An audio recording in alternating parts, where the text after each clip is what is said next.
Thomas Hobbes was born prematurely on April 5, 1588, in Westport, England.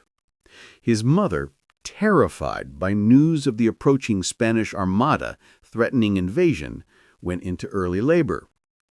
Hobbes would later write that fear and I were born twins together, a statement that would prove prophetic for a philosopher who made fear the cornerstone of political obligation.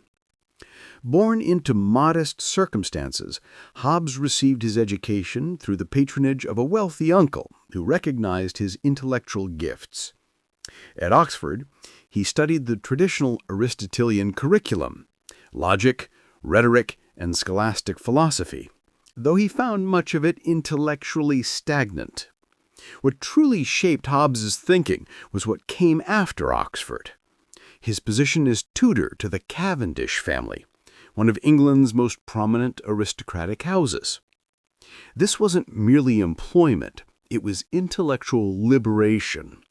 The position provided Hobbes access to extensive libraries, European travel, and England's political elite. During 3 grand tours of the continent between 1610 and 1636, Hobbes encountered the scientific revolution firsthand.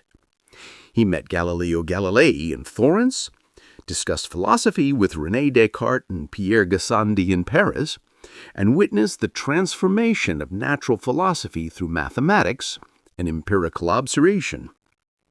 This exposure to the new science profoundly influenced Hobbes's approach to politics.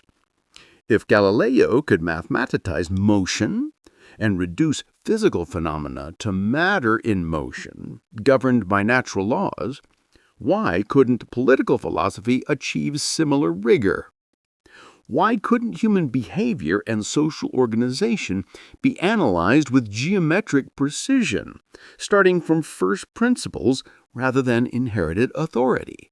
It was England's descent into constitutional crisis and civil war that transformed Hobbes from a talented scholar into a revolutionary political theorist.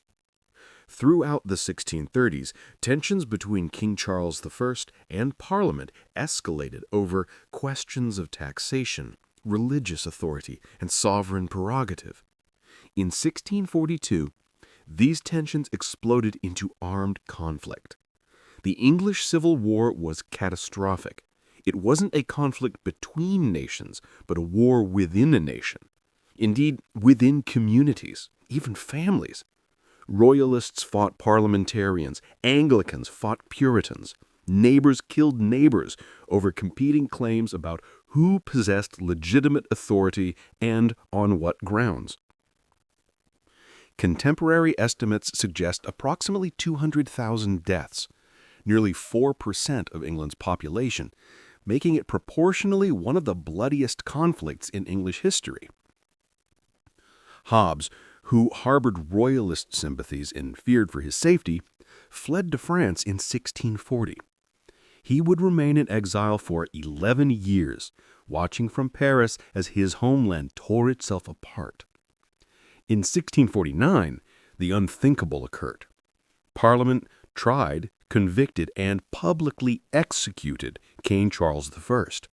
The traditional foundation of political authority, divine right monarchy sanctioned by God and legitimized by hereditary succession, had been literally decapitated. It was in this context of trauma, exile, and civilizational collapse that Hobbes composed Leviathan. He wasn't engaged in abstract speculation, but attempting to solve the most urgent practical problem imaginable. How do you prevent political society from destroying itself? What is the foundation of legitimate authority when traditional foundations have failed?